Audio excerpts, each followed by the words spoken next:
Welcome to Tavern Watch Plays Sentai and Sensibility, a game about heroes and Regency-era love, and society, and proper adventure.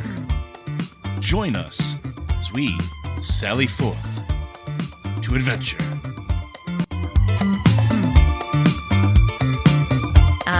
Now, I will consider that their action, and now it is your turn to make your own decisions. At the far end of the room where the queen was on the balcony, you see a large line of guards come up and form around her immediately. And now they haven't taken her out of the room? You would think she was first. She was in the room when this happened, and there were guards around her, but no, she did not leave the room. Okay. So now it is on you to all act as you desire. Was there anyone beneath the window? There were a few people beneath the window, because that was kind of, it cut through the center of the room and the dance floor. So certainly as the glass overhead cracked, a number of people were there, and, screaming, running has started. The possible evacuation is a little less calm than it could be. So I won't say that any of these robots fell on someone, but there are people just basically fleeing in every direction at this point. Yeah, first and foremost, Haruka will make sure. Go ahead. I was going to say, first and foremost, the important thing is getting all of the innocents out. So that is what Riley will do before literally anything else. If these things are focused on the presence and not the people, he'll just start grabbing them and start tossing them, where they need to go, or gently corralling them, keeping them as calm as possible and getting them to safety before, inevitably transforming. That's where he's at, and then I will shut up and let other people do stuff. Haruka will focus on the people who were beneath that window, shake the glass off them, and hurry them away. I imagine they're quite startled. They are quite shaken. I mean, everyone in town knows about the attack, but I think amongst the people, there was certainly a feeling that, this is the Queen's ball. Nothing is going to happen. Who would dare attack? It's going to be fine. And certainly a lot of these people have never seen anything like this. It is extremely startling. So you do start to escort people out. There are cuts and scrapes from broken glass there, but no one is seriously injured here, but a lot of panic. So you start people out of the room. The Crown's Guard are still are assisting you in whatever they can, helping people outside, ushering people out with urgency. So yes, you start getting people out, those that remained. Lady B is going to transform behind the pile of presents while everybody else is distracted with running. And it's much the same. It's that same transformation sequence as earlier with like the water and the flower petals and spinning around. And it's like henshin dress, but Regency. And yeah, she looks great. And she's not going to say anything because she's trying not to call attention to herself right now. But she's going to whisper, "You won't steal the holidays." All right. So she's basically positioned herself to defend one of the pile of presents, basically. Okay. So right now there's two much larger ones and a whole host of smaller ones that just came in from the ceiling. Yes, 2 big ones and 6 little ones. That the little ones have started scattering towards the packages on either side, and the large ones are still kind of where they fell in the center of the ballroom. And since I'm on the outside towards the main door. Is there anybody between me and them? The room is clearing out with Sarah Riley and Diviner Haruka, kind of helping people out of the center of the ballroom where these abominations have fallen through the glass. And so I think it's clear enough for whatever purposes you might have. Okay. I'm going to start walking forward, and as I do, rather than my previous transformation, what happens this time is that my mask just sort of forms around my face, like click, click, click, click, click. And instead of the outfit I had on before, which was very almost military, This is still an incredibly elaborate ball gown. It's just like the Sentai version of one. Like, it doesn't have the big flared sleeves anymore, but it still has this long gown aspect to it. It's like it comes over that. And as I'm walking, I hold up the saber and then hold the saber out and just say, "Winter is coming." And basically trying to call upon the winter that is my aspect to like just throw a big ice like wall directly in front of them, keeping them penned away from the gifts for like a round or two. Okay, so that would pin them from... It's basically just put a wall directly around, so they'd have to get over that wall to go to the two rooms that split off with the presents in them. It's not intended to permanently corral them. It's just like a delaying tactic. Okay. Are you attempting to corral the big ones or the little ones? The little ones. The big ones I figure I can get through anything I can put up. Okay. I'm basically trying to simultaneously give people time to get away and give people time to get into position. Give me a vigor roll, kind of treating this as sort of a strength-based attack, and I will give you advantage on that roll because you are calling on your element. It is the winter season, and you are calling on the power of the cold and frost to help you stop your enemies. And advantage is you roll twice, and if one of them is a success, you succeed. Okay, well, I got an 8 for the first roll, so I think that's a success in vigor. That is indeed a success. So I'm not going to roll again? No, you have to. So that is a success, and you stride through the ballroom, transforming and calling up this frost to... It kind of comes up around their legs of these little spiders, grabbing them in place. And so they're walking forward, and then they start to pull their legs, and it's like pulling it up, and it's not quite moving. So they are stuck, at least briefly. As you walk across the ballroom, you see already that one of them has managed to pull one of its legs out, but it's still stuck. So they're breaking free, but they are, as you say, delayed. Yeah, that's all I was going for. So yes, who wishes to go next? I think that leaves Phil. I think so. I believe it's Professor Culpepper, who is going to do his same. His transformation sequence looks largely the same as last time. His didn't get fancier. I'm going to pull back to a position close to the Queen's Guard to try to kind of reinforce them and maybe urge them to get the Queen out of here. And I'm gonna try to crack a shot at one of these smaller spiders, since I know I can take them down if I can actually hit them, which is tricky. Okay, so you do come up. You have to run up a stairway around up to a balcony where she was, kind of overlooking the ballroom, and you stand with the guard. They look maybe a little relieved to have backup here, as they say, Your Majesty, we must leave this way. And she's kind of reluctant to leave her station over her people, but they're getting her out of here, just not immediately. I'll kind of call on my shoulder. Don't worry, Your Majesty. We'll have this cleared out in no time. So give me a dueling roll. Alrighty. That is a 1. But you are transformed. That is, a 1 is your hero, and you are indeed. This is your weapon of choice. No, 1 is not a hero. 1 is an honor. Oh, honor. So hero is max roll. Okay. Honor is a 1. Yeah, I've gotten them mixed up. Applies to anything that a ranger would be good at.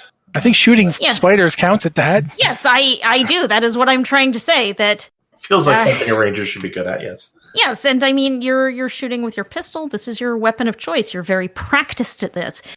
So you aim, and you realize as you're about to pull the trigger, you realize that no, I'm off. You focus yourself for just a fraction of a moment, adjust your aim, make sure your hand is steady, and you fire. And you hit the thing in the center of its little head, where all of these mechanical pieces are, and it just twitches as its head completely explodes from the force of this very precise hit. So one of them is out rubble on the floor. If I can see Riley across the floor, I'll call out, Sir Copper, I've been practicing as you suggested. Give a little bow. All right. I guess that's all of us, right? Because I was ushering people out. Joan was taking care of the down, or making sure the people under the window were good. I transformed, but I'm still hiding. Yeah, that was everybody. Okay. So all of the little ones, the 5 little ones left, are trying to yank themselves out of this ice. And they are starting to pull themselves free, but none of them makes it more than a step or 2 towards the presence. So they do not make moves to attack anyone, but they are working their way to free themselves and get to the presence. The 2 large ones in the center of the room, though, one of them is going to go for Dame Margaret, and one of them is going to go for Sir Riley with their massive leg. One of them rears up like the smaller ones did on its massive legs and tries to smash down. Its little feet are like sharpened like blades as it tries to smash down. And the other one is going to go up and try to use its spindly little arms, which are sharpened like blades. They're almost like swords, and it's going to slash through the air. So one of those is going towards... I need both Dame Margaret and Sir Riley to make... you could... Footwork, dueling, or vigor, tell me how you were trying to escape these blows. These are the large ones, right? These are the large ones. And how big are they, roughly? 15 to 20 feet. They're... So large enough for me to, get on, stand on if I needed to. Oh, easily.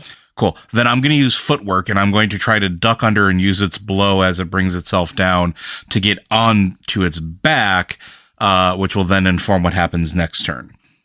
Okay, give me a roll. That is a 4 on footwork. That is a success. So yes, you nimbly dash between its legs and use one as a foothold to bounce up onto its back. And it slashes its sword arms through the air, but from that position, it can't reach you. It wasn't fast enough. And Dame Margaret, what are you doing as this one comes in to smash down on you? That's, again, you can choose if you want to use footwork, dueling, or vigor to defend against this attack. Just tell me how you want to avoid it. Okay. I'm going with vigor on this. I don't know if this doesn't work, then I'm gonna feel dumb, but whatever. I hold up the saber, but as I do, I also I call upon Winter again, and it's like the saber suddenly extends out, so it's like this giant, great sword-sized weapon that is more capable of taking the blow. And if I succeed, I then just kind of shove it to the side, and then the saber goes back to normal. But we'll see what happens. Yeah, give me a roll. That's a 1, so I guess I don't do that because vigor. It's vigor, but rolling a 1 is rolling your honor. Oh. So in the circumstance that you are doing something that you are trained to do, that you are good at doing, that you are practiced at doing, this is also a success, as you are maybe shaken for a moment, but resolve yourself to come back and succeed. So you put up your sword, and that ice thing worked really well last time. You're trying to do that again, but you kind of can't, with this massive thing bearing down on you, kind of can't get the same focus that you could when you were attacking those spiders from far. And you don't, the ice doesn't come up, but you still have your saber up there, and you hold it with all of your strength. You fall back for a moment, but then you manage to push forward and push it off you, and you are perfectly fine. Cool. Not entirely, but yeah. I'll understand this rolling system. I will understand it. It's a very interesting system because either a 1 or a max roll, both of those can be successes. And, a 2 can be a success at certain things, or a 4 can be a success at certain things. It just depends on what the thing is and in what way you're trying to apply it. So, an honor roll is not going to succeed at everything. If you were, if you're trying to talk to people, yeah, if you're trying to dance, because dancing is maybe not your thing. If you roll a 1, that's probably just a failure, because that's not something you were particularly skilled or trained at. But unless you're in the weird situation where your entire society was like a dance troupe, in which case your honor would suffice for dancing. Yeah, it's a cute little bizarre wild card. I kind of like it. Yeah. So yes, I like the simplicity of the numbers. Yeah, and the fact that you just have one die, it can get really complicated in some games, and you're like, oh no, now I have to find 66 to roll this attack. This is all just, I've got my die, and that's it. We're going to go with it. So, yes, both of you have succeeded in those defenses, and that's a new round starting again. Okay. I will say, you've noticed, particularly those of you who have gotten very close to them, is that the large spiders are wearing like a vest around their middle that's like bright blue with gold barding. It's very fancy. It's very decorative, almost like they were dressed for the ball as well. And their bodies aren't quite suited to these vests, so it's once you get close enough to notice it, it looks extremely odd, but in a weird way, it kind of fits. An effort was made. All right. Actually, I have an idea here. I thought there was some kind of thing where you could do like a combo thing where you could do something that sets somebody else up. Well, there is not a specific thing for but you can do a combo with the lot of you to combine your weapons into an ultimate attack. And one of the nice things about a system like this without initiative is that you could do it doesn't matter what order you go in, you could do something to set up someone else. And just everyone has to roll to succeed. That's not necessarily a special thing, but you can work together with the power of friendship to succeed at your goals. It just feels like it's in case a Zord shows up or something. I don't want to use none of these guys yet. Yeah. But I'm going to look over at the Copper Bear and kind of give him the head thing that goes like trade dance partners.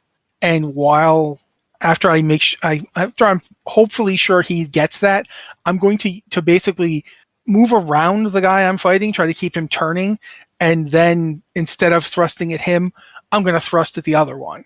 Okay. So just attack that one. Do a dueling roll. I'm pretty sure that 9's within the range to hit on dueling. A 9 does not hit on dueling. Oh, dang. Oh, well. That's what I got, was a 9. So I missed. Yes. You miss, and you take a Marquis of Peril, which puts you up to 3, I think. Yeah, I just rolled a 10. Okay, so you're totally good. Totally good.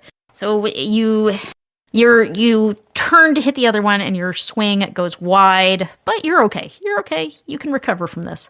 Okay, and getting that was the play. I'm going to run up off the back of the one that I'm on and sail through the air towards the other one, transforming mid-flight, while summoning my bear out of the box it's in, hopefully bowling over some of the small ones as it comes to me. I want to land on it and start engaging in mounted combat. Okay. Your bear rips out of its package, and in so doing, kind of packages back here scatter everywhere. Give me a dueling roll or a vigor roll. Sure. One of which is your agility and a quick attack, and one of these would be using the strength of your machina to burst through and overpower. I'm gonna do dueling because I think that's probably the best range for me. And I rolled a 5. Yes, that is indeed a success. So you make this fantastic leap into the air as your bear barrels out of the room with packages flying everywhere. It smashes through these 3 small robots as it comes to you, dashing them off to the side. And as it leaps towards you, you manage to leap on its back and land on this large spider creature and smash into it. Excellent. Yes, it has. You've left a gash on the top of its head thing, but it does not fall immediately. Yeah, I figure this is going to take a little bit more coaxing into the ground. All right, well, that's my dukes. So, I have a question. Okay. We have a queen's favor, right? Yeah, everyone has a queen's favor. So, can we spend that as a point towards a dice roll, or is that like you roll with advantage, or how does that work? You can spend it to roll again on a failure, or if someone is knocked out with the vapors, you can spend it to remove all of their marks. Okay. So the one that Riley just jumped off of, right? Mm-hmm. While it's distracted with the fact that Riley just jumped off of the thing, yeah, I want to whip out my fan and like try and boomerang it off it. Okay. Give me a dueling roll. God. You keep doing these amazing combat moves. I literally just rolled another 4. I'm not kidding you. I can take a photo of the dice. It's like, this dice is rolling really well for me today. I believe you. Y'all are all getting great rolls. So, yes, your fan goes into its leg and, like, manages to, like, slash through the joint perfectly. The bottom half of its little spider leg collapses under it. Basically, it's just detached completely from this precise blow, and it staggers, but then it sort of adjusts its weight onto its other leg, so it stays upright. But does my hand come back to me because I was trying to boomerang it? Yes, I mean you rolled a success. I'm gonna say you hit it at this just really precise angle where it like cuts through, and then the force of it kind of curves it back towards you. Awesome. So yeah, I'm gonna catch the fan, hold out the finger, wag it back and forth. No. And that's my move. All right. Who wants to go next? Haruka needs to transform. Okay. I think she's going to do the jump into the air and transform thing as well. And as he appears with his wakazashis in hand, he's going to slice the air with them and shout "Crimson Hurricane" and try to send a couple of spinning discs of air at the undamaged or the less damaged spider of the big ones. Okay. Yeah, give me a dueling roll. We have a 4.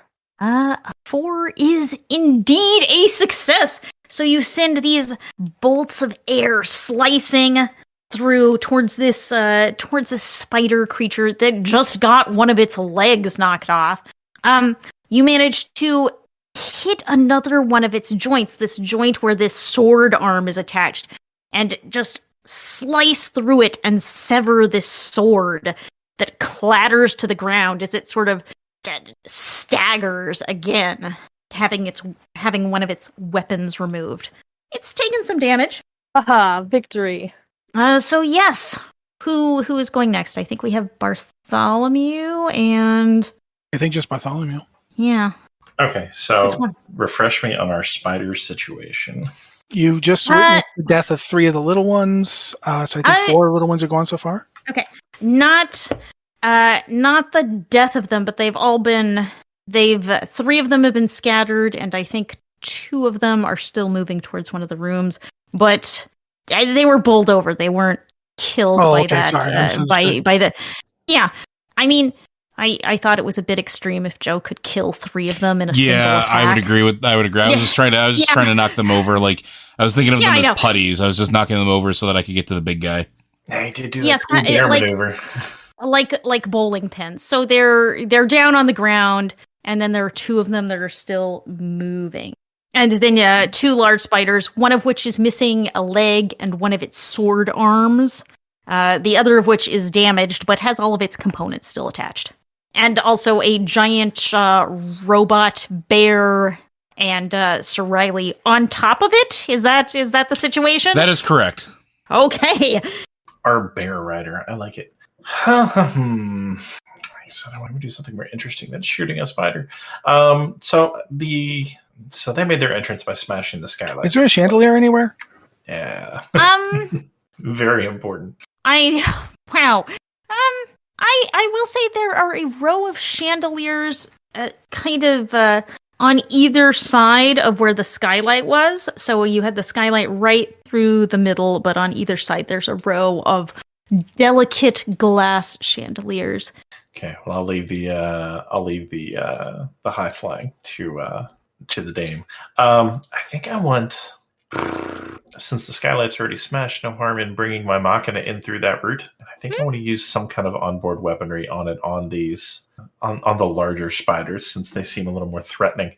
So I kind of want to do that the same melodic whistle that we've all kind of used, and call my bird in through the skylight, hop into it, and then I think it's onboard weaponry. Since my element is water, I think the beak opens and it effectively has a high pressure fire hose inside. Sure.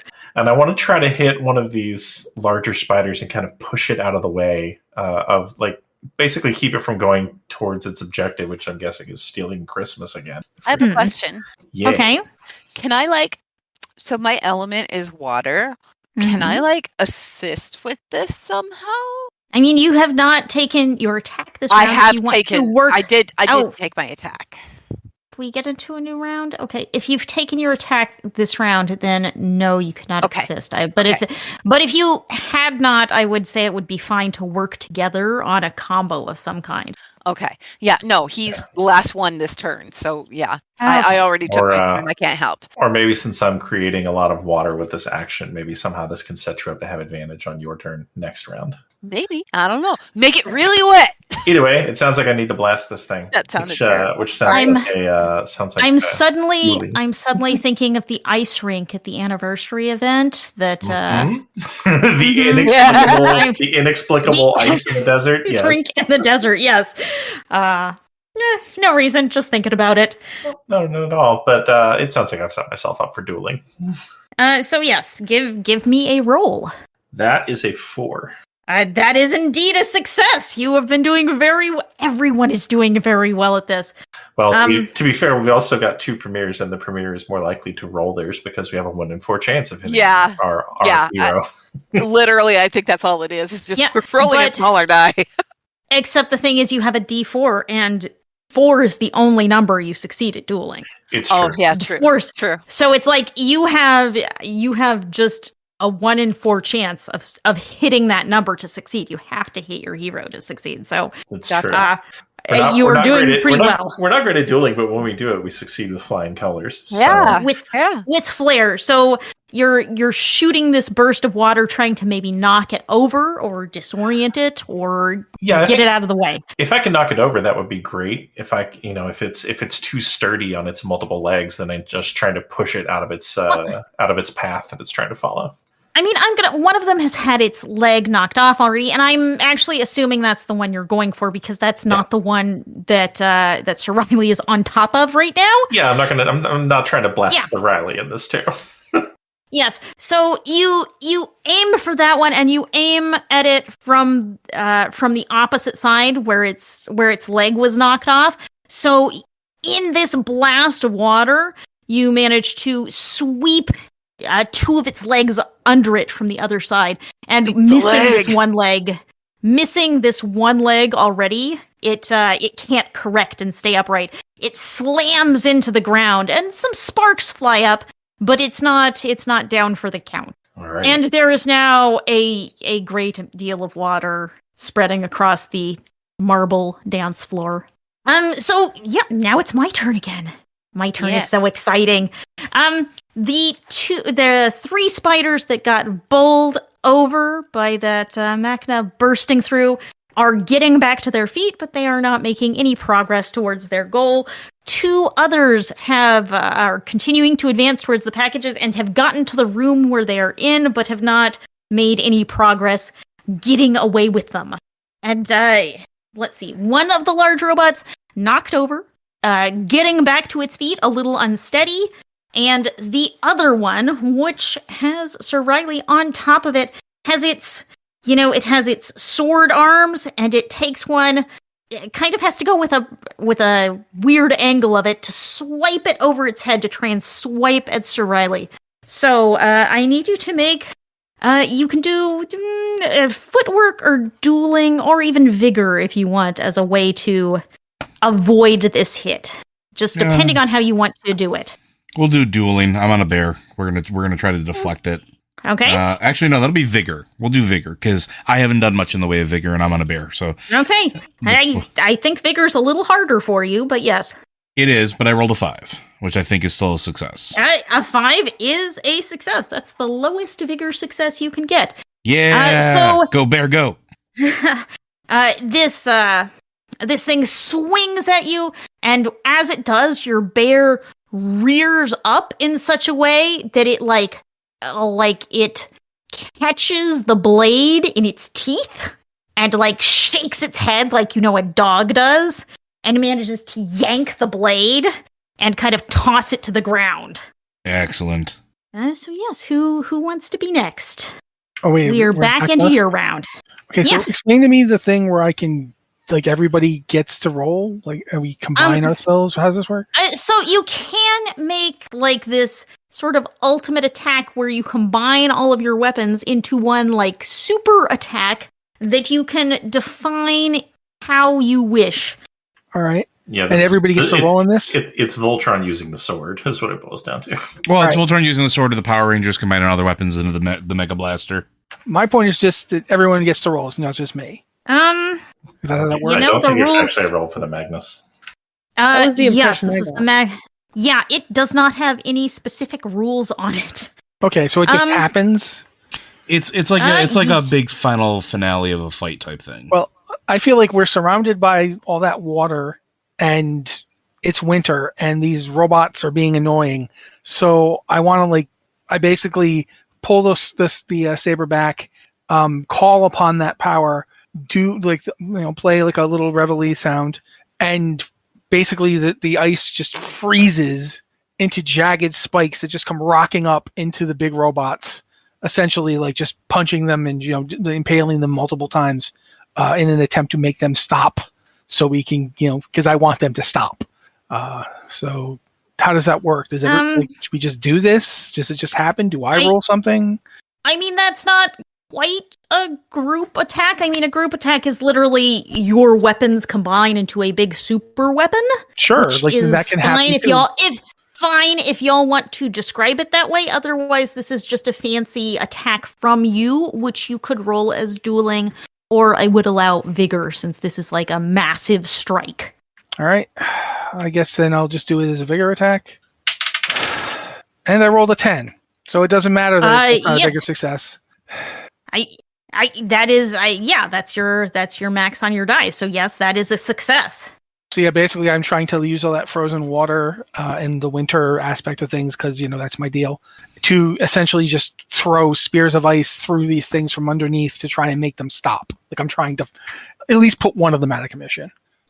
So you slam down your sword towards the ground, towards the water, and a ripple of ice comes out from your sword, freezing the water and making it burst up into spikes. You send it straight through these two that are in front of you, and spikes come up and jam through their carapace on their undersides and knock both of them to the ground.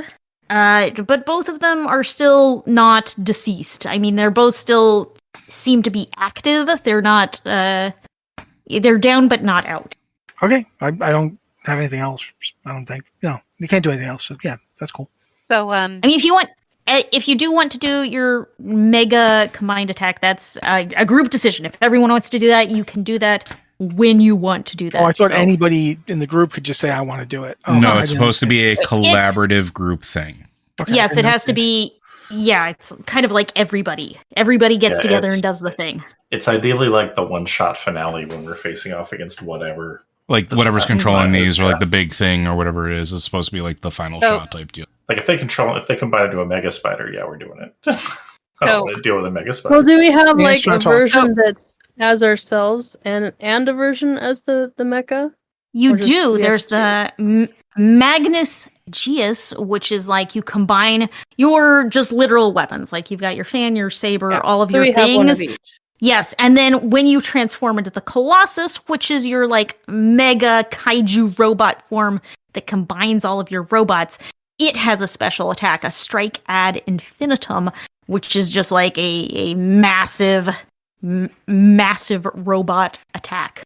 So, you have both of those. I wanted to go next. Sorry. Okay, yeah, you can. Okay, so she knocked over 2 spiders with the ice spikes. Yeah. Mm-hmm. Yes. The big ones. Cool. Yes. I'm not going to do it to 2 of them, 1 of them, because I think 2 is probably a little too much. But because water is my element, I want to try and make the ice melt and the water go into like all of the gears and the mechanics and the everything else to short one of them out. Can I do that? Okay. Man, what role would this be? I don't know. Hey, you and I could do a combined attack because my my season is spring. If there's like some holly or mistletoe or something, we could make like vines grow out of it with the water and the plant. I'm just trying to short out the circuits with water. Is what I'm trying to do with it. Yeah. You can always do yours after and then say you do that. You know, Yeah. Yeah. You That can works definitely too. do Water. Yeah, with the melted water, then you can do. I'm basically building off of the dame's attack, and you could build off of mine. You are doing tremendous property damage to the palace, is what you're doing. You're creating a flood. I will let you roll etiquette on that because this is like you're thinking this out. This is kind of a scientific thing. You know that water can short out electronics, and so you're going to hit it with this attack. So give me an etiquette roll. I rolled a 2. That is a success on an etiquette roll. So Okay, describe how you. So both of these are already down on the ground. You shoot out this burst of water that It's basically the ice spikes that are pinning this thing down. What she's going to do is she's going to just kind of like lean forward in almost a mock curtsy and wave her fan and wave and breathe and wave like heated air so that the ice melts into water and just kind of like seeps into the mechanics of this thing, whatever its mechanical brain is, just to see if she can short it out. Okay, I will say your element is water. I'm going to say it's like warm water that kind of bursts out in a wave from the fan. It immediately starts to make the ice melt. Okay. And as it hits those ice spikes, the ice inside them starts to liquefy, and hitting those circuits, it's a shower of sparks from both of them. Oh, okay. I was trying to do it just to one of them, but if I can do it to both of them, cool. there's this whole sheet of ice along, and they're both impaled. So I think if you hit one of them, it's going to wind up hitting both of them. So yes. Okay. Are they out of commission, or are they like twitching, or what's going on with them? One of them, when you hit it with that blast, the one that Sir Riley is not standing on, is kind of the sparks come out, and then it sort of twitches and sort of collapses over like completely. It was trying to struggle up, but now it's collapsed on its side with sparks continuing to come out of it. Okay, that's all I had. So Haruka, do you want to go from here? Yeah, how many of them still look like they can move? One of the big ones, and then you have 3 At this point, almost all the little ones, right? Almost all of the little ones. Only one of the little ones is down. All right, so I'm going to find the nearest plant life, some holly or some mistletoe, anything that was once growing. Along the edge of all along the walls of the ballroom, there is giant garlands of greenery. So yes, I think there's plenty you could work with here. All right, I'm going to slice up a length of it and throw the pieces at the ones that are still moving, as many of them as I can reach in one throw, and then shout "Crimson Spring" and make them grow. Okay, I give me a dueling roll for this unique attack. Try to make them grow like in and out, around and through, and I rolled a 1. Okay, so a 1 is your honor, and I will say in this case, your element, your season is spring. You know how plants work, how they live and grow. Even in this cold of winter, you can call on this force of life. And as you hurl this garland at it, the garland hits the water and slides kind of to its spindly little legs. And the plants respond to your call and start grabbing onto it and curling up through the joints of its legs and yanking, pulling it down further to the ground. And it does seem like it's taken some damage. You aren't sure that leg will work anymore. It's still, it doesn't look good, but it's still there. Alrighty. There's one large one still kind of left, it's the one you're on top of is the one large one still standing. Okay, so I'm going to try to finish this one off and then start trying to make my way over to the small ones. And this is just sort of a bookkeeping thing here. Go ahead. When I say standing, it's not standing, but it's the only one that's alive. Yeah. Is just for bookkeeping so that I know what our goal is here, because is there more sections after this, or is this our final section? There is one more thing I plan to happen for this. Okay, perfect. All right, so then I'm going to try to finish this one off. I'm going to essentially, since we're doing this full element thing, while I am winter, my element is fire. I am the fire of the warm hearth that keeps you safe in the cold winter months. But my bear is going to roar in victory, tilt its head down, and unleash a gout of fire that is aimed at putting this thing out of commission, but also evaporating the water and ice that has done what damage it has done to the area. Essentially, I'm going to try to kill this thing and clean up in one fell swoop, as a noble might. All right, roll dueling. Sure. That is an 8 on the die. That is a success. You you shoot this gout of fire from your. Is this your bear is shooting this fire? Yeah, from my its bear mouth? is. Yeah, yes. Like it rears up onto its small hind legs, opens up its arms, and then it just lets out this growl as the flamethrower essentially comes out of its mouth. Okay, it manages to kind of hit these electronics where it had already taken a slash and opened up part of the plate on the top of its head. This fire goes in and fries this delicate circuitry, and the machine twitches and sparks, and it collapses all the way to the ground. Okay. As this happens, a new figure strides into the ballroom, and he shouts, "Enough!" And you, Haruka, hear your alert start to detect more and more and more and more radio traffic, the sound of these little creatures. And all of a sudden, through the ceiling, dozens of tiny spiders, medium-sized spiders, large spiders start flooding in.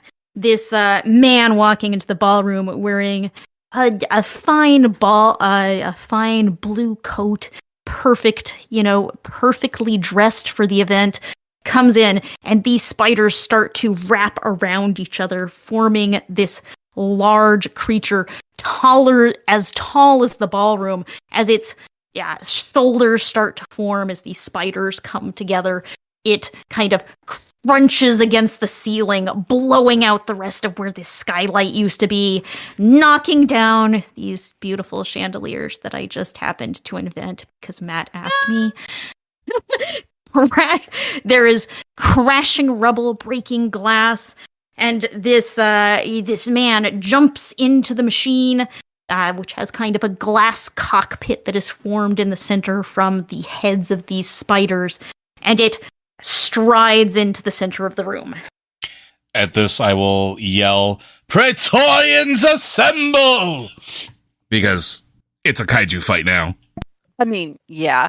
So, Lady B's gonna whistle, and her kaiju's gonna come diving. Actually, I'm gonna have it come through the roof because there's not much roof left. But okay.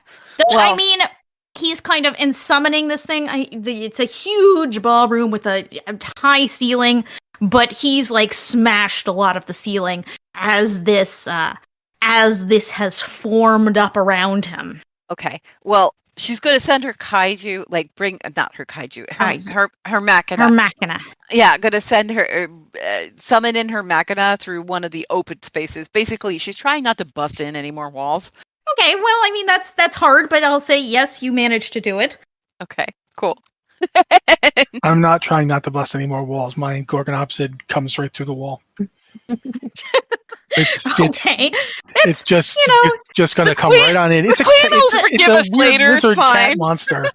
The palace could maybe have stood for an update anyway. I mean, this is just, you're doing it a favor. They can. I mean, they're going to have to fix the ceiling. I just figure it's listen. Every Sentai, the main city has kaiju insurance. That's how they pay for all the reconstruction that happens weekly. Lloyd's is coming. Good. Yeah.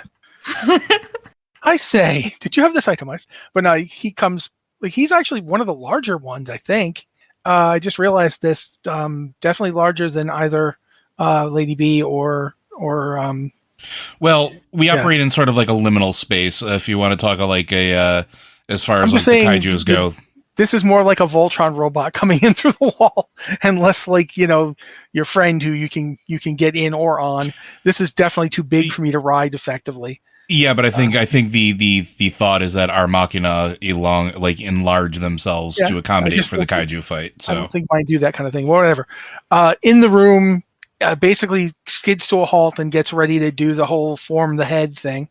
I don't know who's the body. I guess it would. No idea. Anyway, yeah, there it is, and I'm like, what? Like, just seeing the man covering himself with robot spiders. I'm like, that's genuinely discomforting.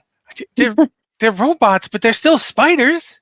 And yes, all of these robots have like come together in this like a delicate kind of lattice work of legs and heads that kind of forms these massive arms with sharp spikes on the end, and an armored carapace that protects it. It doesn't really have a head anymore. Kind of, it just has this sort of cockpit thing in the center of its chest. And these massive legs. Ugh.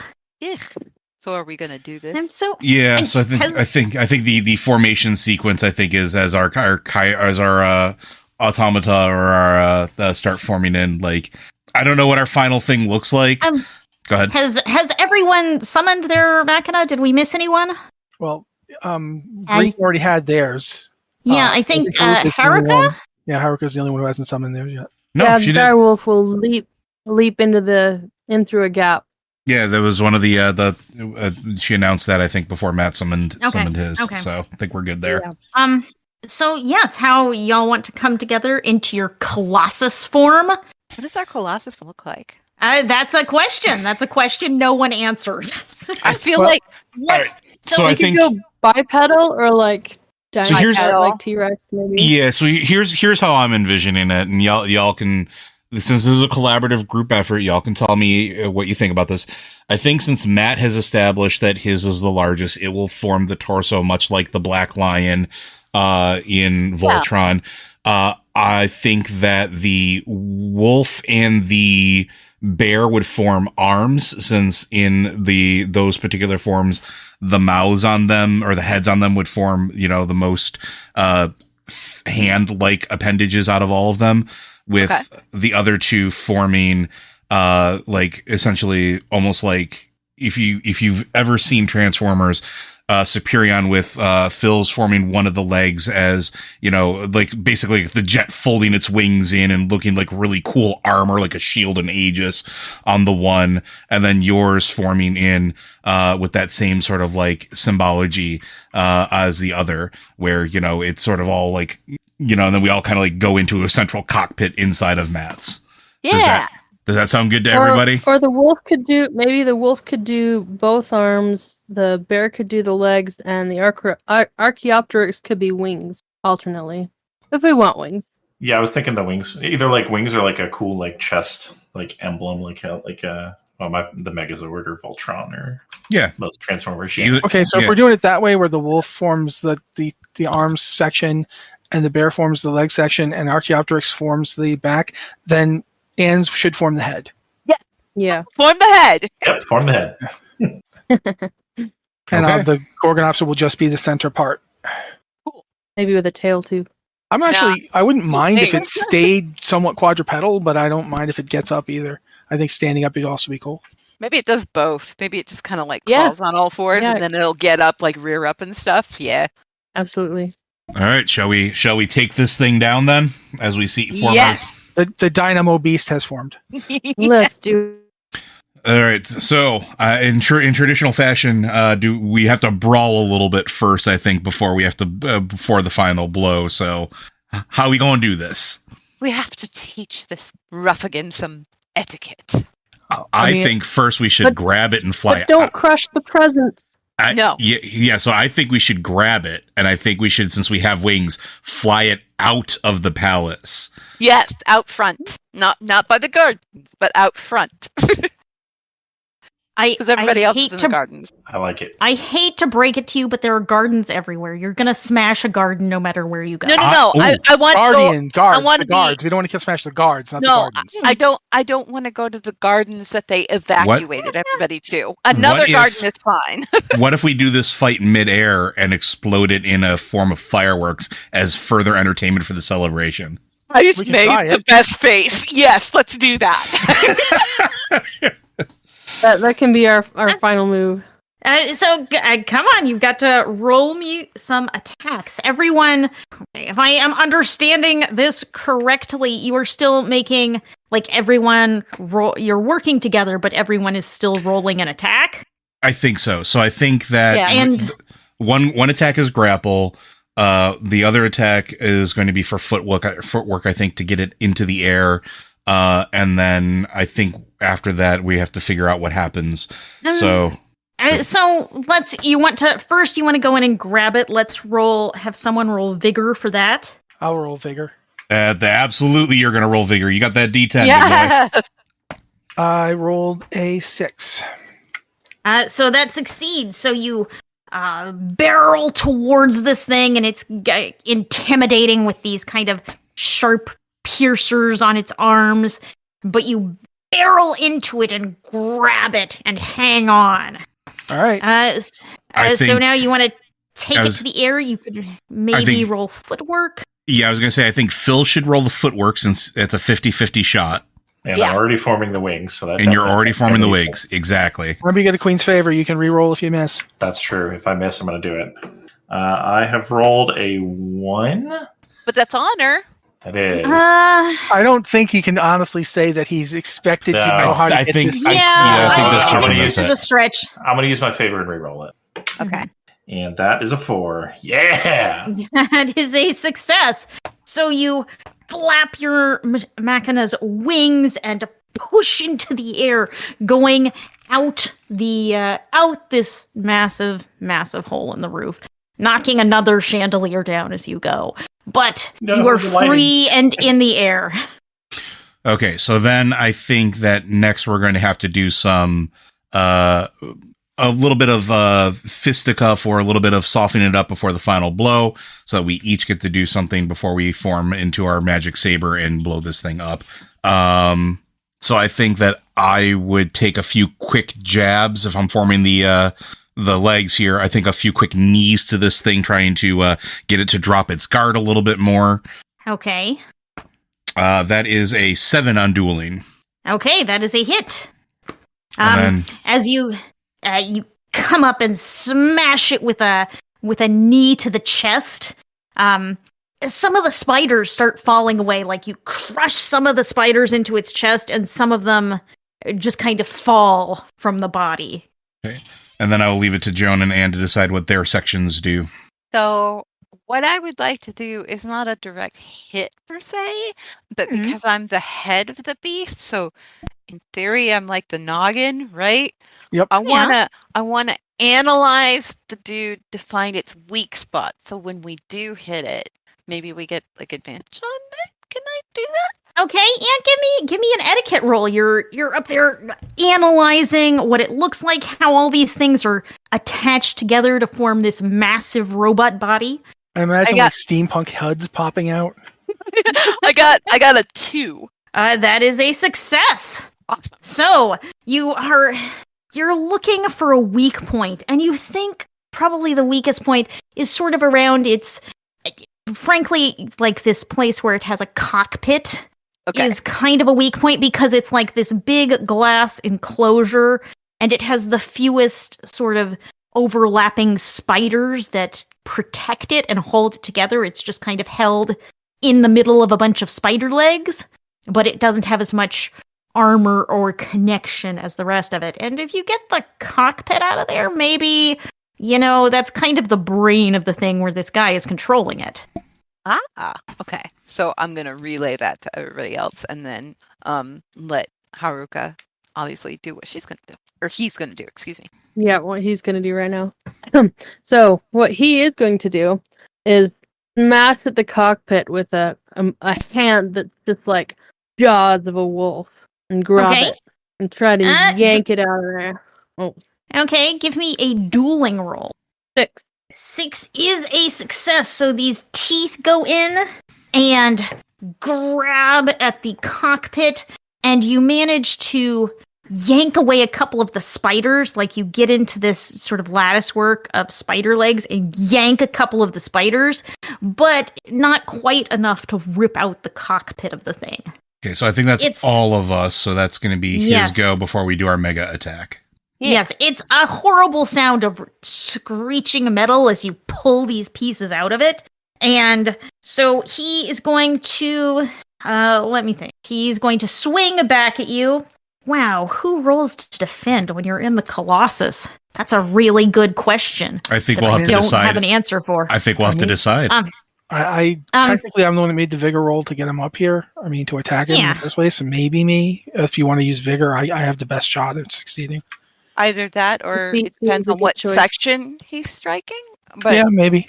So he's going to swing one sword arm and then the other sword arm. Yeah, he has his arms formed into these like sharp points into each side of you. You're kind of clinging to him, holding on, but he's going to, his arms are free, and so he's just going to swing one from one side and one from the other. So I'd like 2 people to make rolls.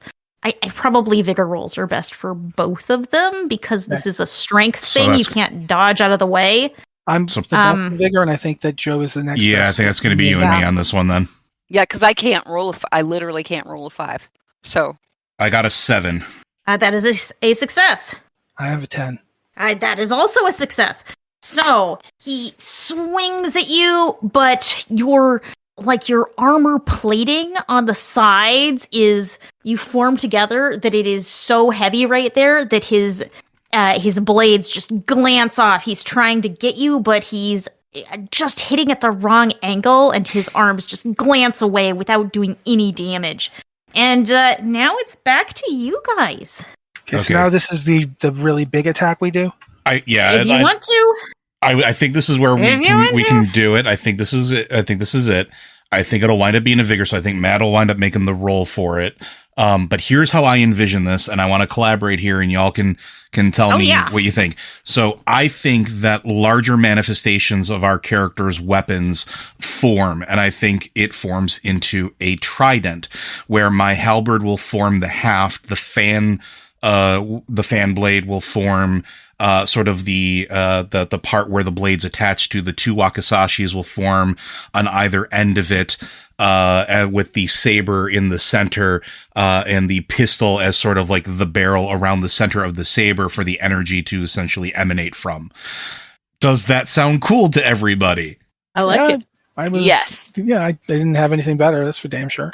I like it. The other thing I would suggest maybe for the pistol, you could put it on the other end, and this becomes like a rocket-powered trident almost. Even better. We're going to go with that. And I think we call this the Storm Trident. We in unison, we all call out Form Storm Trident, which then combines all of our elements together. So you have the fire and the water and essentially like a tempest forming around it as we strike through to the heart of this thing, hopefully causing a chain reaction backlash that not only explodes this thing, but all of the little robots as they are falling down to the ground ground so that there is a firework display for all of the gentlefolks in the Queen's Gala. So Sounds like a party. You fired this weapon, the power of the elements, shooting towards the heart of this. I'm going to say for this moment, like, you've brought him up here, you let him go, so he starts falling, and then you summon this trident, and it fires a blast of elemental energy as it heads towards the very heart of this massive creature. It strikes just under the cockpit, just right at this specific spot that Anne was talking about, and it makes kind of the whole thing starts to shatter from that. The electricity, the fire kind of arcs out through its joints, causing the spiders one by one to spark and fizzle and to fall off. This precise hit jars the cockpit, so it starts to it comes out of the rest of the body. It starts to fall to the ground in this shower of robotic spiders that are all exploding and crashing into the ground. It is happy festival fireworks. From the ground, you, with your, I'm going to say, your enhanced robotic hearing, you hear a smattering of applause. Yeah. I think we land in the traditional superhero pose, lightly upon the ground in true form, then disassemble. Well, I shouldn't say we disassemble. I think we exit the combined form together from the cockpit, and then as we step forth, the combination, the Colossus, flies back up into the air and then breaks apart into its disparate parts to go to wherever they go and hide. Sort of like the end credit sequence of basically every Sentai show I've ever seen since the dawn of time. And as we get that, and I think, and I don't want to take this away from Liz, but I think we all stand triumphantly, like in our Sentai suits, like we get that cool pose where we all like stand together and in Regency fashion. It's all like prim and proper with our hands on our lapels and everything, or maybe like smelling a rose or whatever the case is, as then the whatever sequencing Lady happens B for the looks sequences. coyly from her fan, from behind her fan. Haruka will hand out roses if necessary. I do stand for the pose, but I also wonder, did the glass cockpit vanish? No, it's still there. It's crashed into the ground. It's badly cracked. I head over to it. Well, that's I have the fun part. I have a terrifying assumption. Oh yeah, no, this is the sequence. We got to have episode 2, Matt. No, I'm not going to stop him. You don't understand what I think might be in there. I know. I think I know who you think is in there. So you approach. What are you looking for? Is there anybody in there? Is there a body in there? Is there a living person in there? There is a living. No, there is a living unconscious. Oh well, I guess you wouldn't know if it's living. But I just told you, unconscious and a bloodied person dressed in a very formal dress. Does he have a mask on? He does not have a mask on. Not everyone at the party had a mask on. Do I know him? So you do not know him. Oh, thank God. Not relevant. I was also expecting that to be the twist. Yeah, I was terrified it was going to be him. The frenemies lovers thing is such a trope in Sentai too. Yeah, I was like, but I didn't come with that planned because I did not realize that was going to go there, but it did. Oh, thank God. I want to know. Because he's, it's all spiders, right? Is his name George? Might be Charlotte. Oh. There were men named Charlotte back then. I'll pick it up what you're putting down, Anne. As you are examining the remains of this thing, which is just, there's not a giant robot left. It's just pieces and some spider bodies. The crowd has come up, forming, curious as to what has happened, wanting to celebrate their heroes. There's some cheers and applause, and the queen is coming out, walking across the lawn towards you, followed by guards, some looking quite harried. Your Majesty, you should not be. Nope, but she does what she. We all do the proper obeisance because the queen is walking 100%. I dropped to the knee. Absolutely, yes. Do a full-on Haruka will turkey. pause in the midst of signing autographs. Birthday.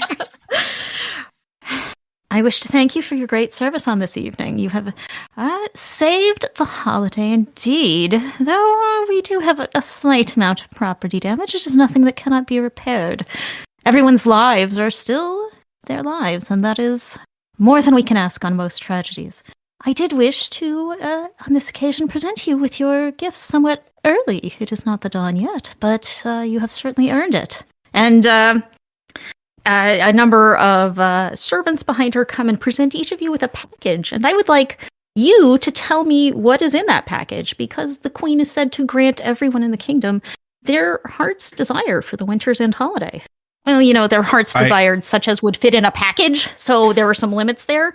Yeah, so I think one of the things that Sir Riley was on a bunch of foreign expeditions, which includes going to the Americas, helping train, security details and soldiers, and making sure that things were okay. Several of those trips in the past. Along those ways, he lost probably his most prized possession, which was a teddy bear that was given to him from Lady Ashen of Marsden when they were children. She's slightly older than him, and she told him that it would always protect him wherever he was in the world and all of his adventures. I think it's been something that he's been trying and seeking for years, and has put a lot of his own personal money and context into trying to find, because yes, he could get any other teddy bear or anything like that, but it doesn't have the same sentimental value. And I think that's what the queen presents him. And I think he just starts openly weeping.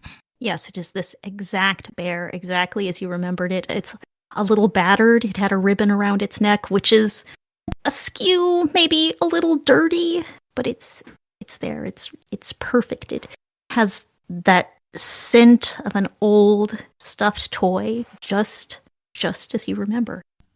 Thank you, Your Majesty. Truly no better gift has ever been given.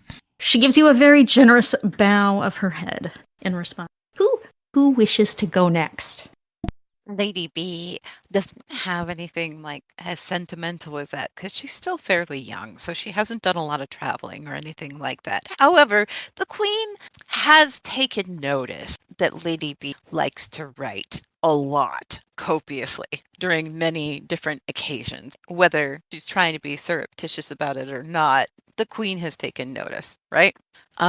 So her package is actually, it's a collection of very fancy ink for her quill. And just because she had heard that it was a thing that was going on, some more ribbons, fancy ones. And B's like, Your Majesty, thank you. The box, yours is a very heavy box. It's like, the box was handed to Sir Riley, and it was, he's holding it like it's nothing. But the box that's handed to you, you take it and you're just kind of, wow. So it is just kind of like vials and vials of ink and little crystal vials of different colors. And they're surrounded in ribbons, almost like the ribbons are the packing in all colors, silks, embroidery, but all of them have kind of a streak of that almond, that beige tint that you so often favor. Thank you so much. Does anyone want to volunteer, or should I call one of you at random? Haruka opens its present, and it contains cuttings of cherry trees from her grandfather's shrine in Japan. And they are perfectly... Yeah, hers. They're perfectly preserved. The leaves are green. They're flowering brilliantly. You are sure you could take these back and plant them and make them grow anew. I think Bartholomew's gift contains what looks like an exceptionally shiny pocket watch at first, which he is kind of taken aback by, and it's not immediately obvious why. But years ago, before he was first admitted to college, this was a prized possession of his father's. His father basically sold it to send his son to college, and Bart had never really He'd always promised himself he'd run it down someday and bring it back, and he simply hadn't had the time, the occasion, or the funds. And the queen, or whoever procures gifts on behalf of the queen, has returned it to his box. That just leaves you, Dame Marlborough. I'm looking down at the package as I opened it because I never expected to see the thing that's inside it. It dates back to my graduating class at Oxford. It's myself, several other students, the professor who took us out on our first field expedition. This one was actually to Germany. There's a series of fossilized lakes in Germany where various famous dinosaurs, including Archaeopteryx, by the way, I've always wanted to talk to you about that one, but in the picture, I'm standing next to and to the side of Robert, who is looking at me, and I am looking at him, and we're kind of not really noticing the rest of the people around us. And I'm staring at it because I thought this was long since gone. Also, it means that the Queen knows who I am, which is a little disconcerting because I've been trying very hard to hide the whole costume thing. But, she is the Queen. So yeah, I stare at it for a long time and look up, and I not bow, but really drop my head to indicate that I appreciate it. But at the same time, it's extremely sad for me. And yes, that is the end of our adventure. The celebrations continue through the night and into the morning, and the remains of this horrible event are cleaned up, the palace slowly rebuilt, and you continue to defend the crown and kingdom, and the occasional scientific expedition on the side. And that's it. That is our game. That is Sentai and Sensibility. If you are intrigued by this adventure, by this type of gameplay, it is published by 9th Level Games. You can acquire a copy for yourself. I hope everyone has enjoyed this very weird experience, and we'll see you next time. Blizzard Watch is made possible due to the generous contributions at patreon.com/blizzardwatch. Your continued support means that this podcast signing community is able to thrive and grow. Blizzard Watch supporters enjoy exclusive benefits like early access to our podcast, a better chance at having your question answered on our podcast with a queue, and an ads-free site experience. Join us next time, friends, for another episode of Blizzard Watch Plays Sentai and Sensibility.